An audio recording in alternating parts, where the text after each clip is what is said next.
Hey, we had a gig last night. It was great to play again. We were at this really awesome orchard called Wilson's Orchard in Iowa City. It was these beautiful rolling hills, and we played on the grass on some hills. And I guess the owner of the venue was asking the manager what kind of country western act we were. And that kind of stuff used to make me kind of paranoid and kind of like, oh, they're not going to like us. But I'm like, oh, they're going to like this. And it was awesome. Anyway, I filmed it, and if you'd like to see it, let me know, and I'll send you a personal, I'll send you the link to, it's an unlisted, anyway, I'll do that. But I want to show you this SG that I'm working on for a kid that took guitar lessons from me a long time ago in the 90s, and we're just been friends ever since. This is carved really, usually it's pretty squarish on a SG, but this is kind of contoured heavily and smoothed out, so it's got a really nice heel here, but I've never seen one like that.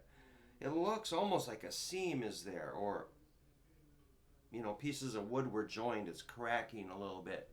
And then there's, some nice finish wear on the back.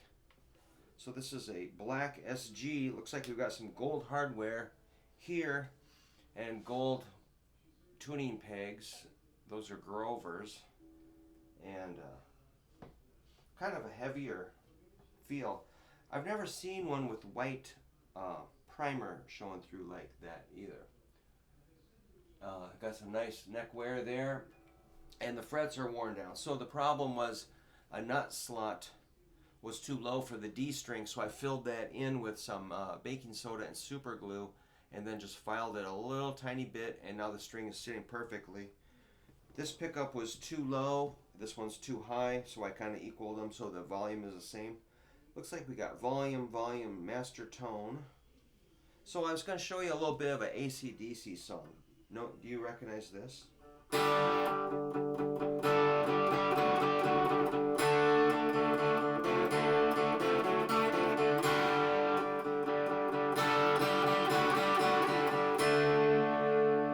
One, two, three.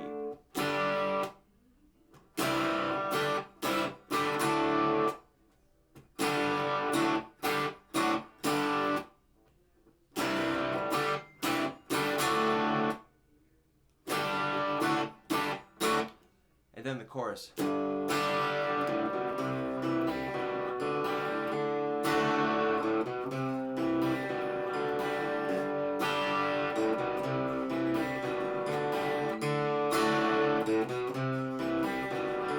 Verse, so on and so forth.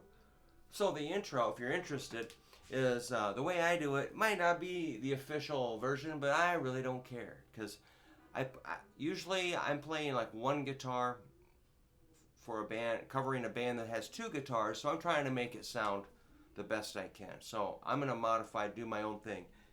So I got a D, G, and then a G at the 8th fret of the 2nd string. So it's 4th string, 3rd string, 2nd string, 8th fret. I think that sounds right to my ear. Then we do a few building on like the D string. And then I got my, so that's my middle finger, then pinky on the 10th fret, 2nd string. Hit the chord and back to the first chord. And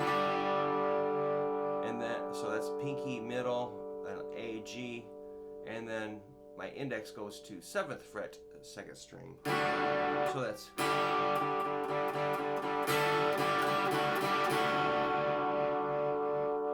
Follow. Then I can scoot on down to a D, which if I'm smart, I'll land with my index and middle to make a D. So we know D is index, middle, ring, but for this we need index laying flat on 3 strings, middle on the 3rd fret of the 2nd string, because I'm going to be doing some boogieing like this. That's 4th string, 0, 3, 4. Then then a little bit of the D chord, like the second and third string. So that's a D, F, F sharp, A and D together. Maybe an open D gives me time to move back here.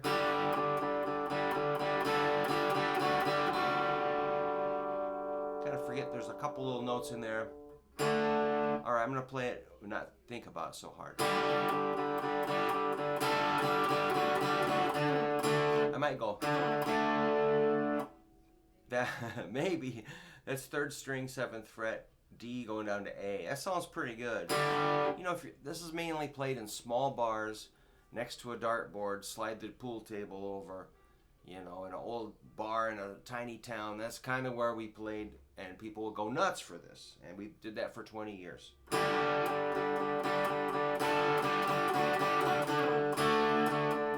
I never played it so good as right now, though. I might go. I might let my ring finger do that boogie in, and one more time.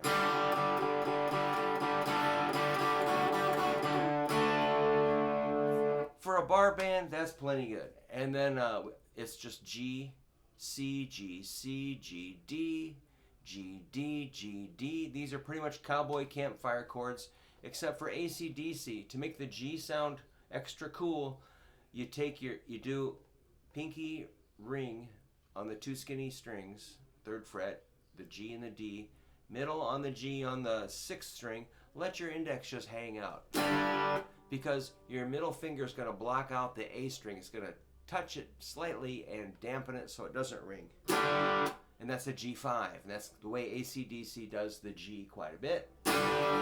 Yeah. Then we go to C, which you can do a regular cowboy C, but if you want bonus points, double up on the bass. That's ring on G, pinky on C, middle and index. That's a G with a C bass note. Probably works good.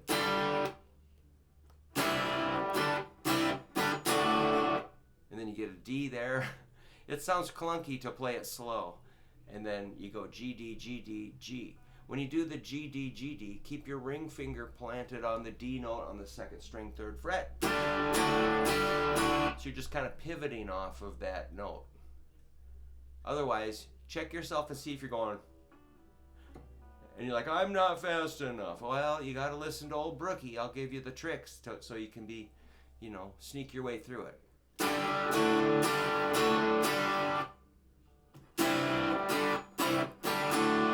Cool. And I'm kind of like chopping them out here. You don't want, so it's just the side of your hand karate chops. That's why I'm always so fussy about holding the pick correctly. If you're like this, it's just a mess. Well, I just never really, I got all kinds of students I inherit from other teachers, and they're holding the pick kind of like, a pencil, spoon, fork. I'm like, did your guitar teacher ever tell you how to hold a pick? Like, no. Well, that's the first thing I tell people. It's like, hey, let's make sure, maybe after we get a few notes, we start with the pick. I'll start easing you into holding the pick correctly. It should be on the side of your index finger. First bone, not second. Middle finger should not touch the pick. All right, so keep it out. Then you can have this more control where you can dampen strings. Yeah. I forgot what's next. Okay, then the chorus, I'm going to hit that G chord, but I'm going to play the bass note first. So it's like boom, splat, bass, chord. Knowing the bass note of your chord is really powerful. Bass. Yeah, real easy. And then there's a little walk, like a part of a scale, A, B, C, B, D.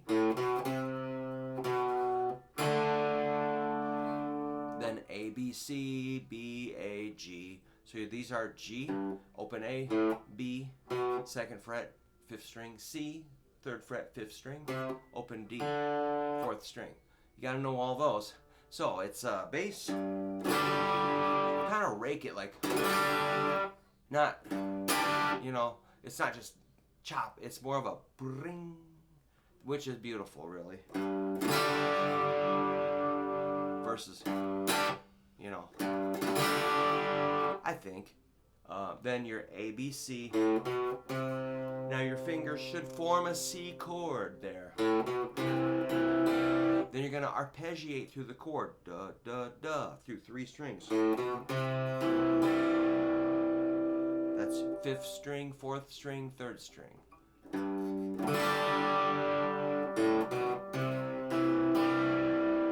Okay, very good.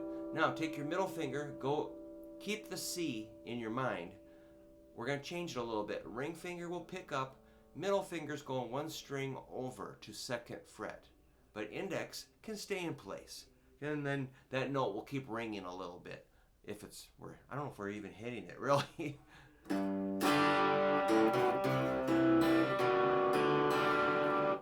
You keep that index finger as an insurance policy in case your pick slips and you hit an extra string, you'll sound fine. If you're like, oh, the tablature doesn't show that, and then you accidentally hit that 2nd string, it's gonna really stick out. So it's easier if you just do the shape.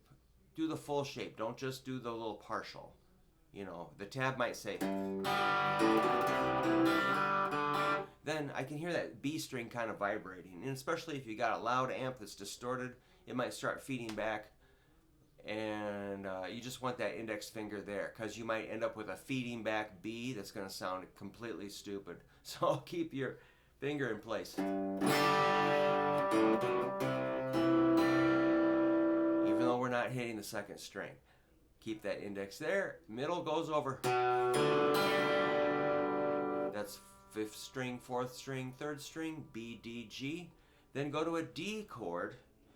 You're going to hit the D string open. Then strum. That's pretty, isn't it? Then A, B, C. And the arpeggio. You get the idea. You can sound it out. I'm going to play it one more time.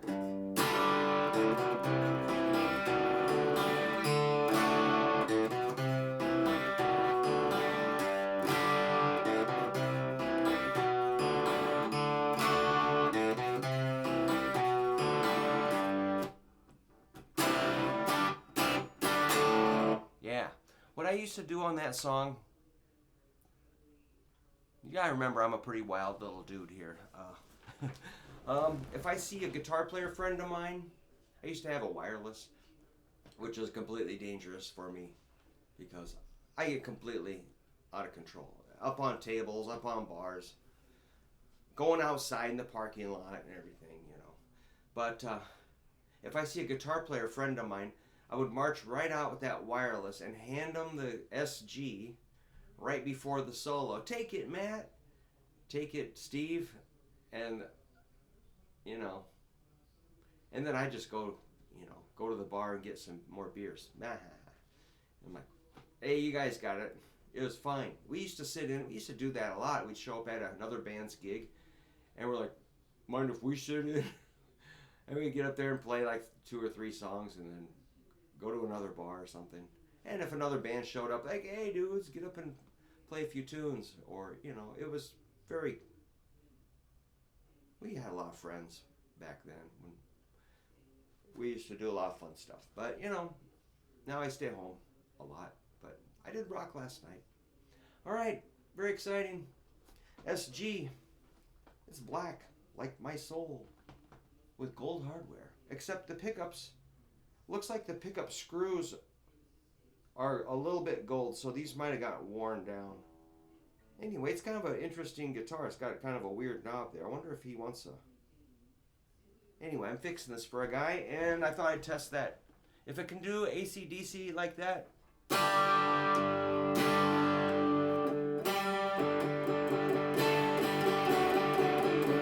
think it's okay.